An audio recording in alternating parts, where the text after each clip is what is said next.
They are quite willing to sell the U.S. economy down the drain in order to make their profits. I'm telling you that our leaders lie to us. They lie to us systematically. They lie to us with a purpose that may not be your purpose. If you don't defend yourself by filling your mind with a true understanding of what's happening in the world, then others will fill it up for you, and then at some point in time, use the information and the conditioning that they've planted in your mind and breast to use you, because we are programmable. The MK Ultra program, we don't have full detail about this, but we have enough to know enough to be thoroughly chilled by it. There were 175 different projects in that one program. We know of about 5 of them. These were experimentations with swine fever, with dengue fever, with deadly diseases, with psychedelic drugs on American population groupings without their permission in many cases. And then you get into the movies we've been feeding ourselves during this military buildup during the 80s.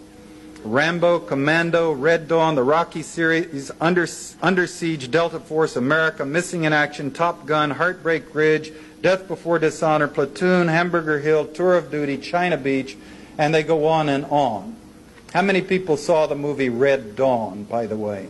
This is fun. Don't be embarrassed. It's a great movie. Now, the science fiction is that they have a force, as you recall, of Russians, Cubans, and Nicaraguans who've invaded the United States, and they've gotten all the way to the Rocky Mountains. Anyway, this force gets all the way to the Rocky Mountains, where they're eventually stopped by the high school football team.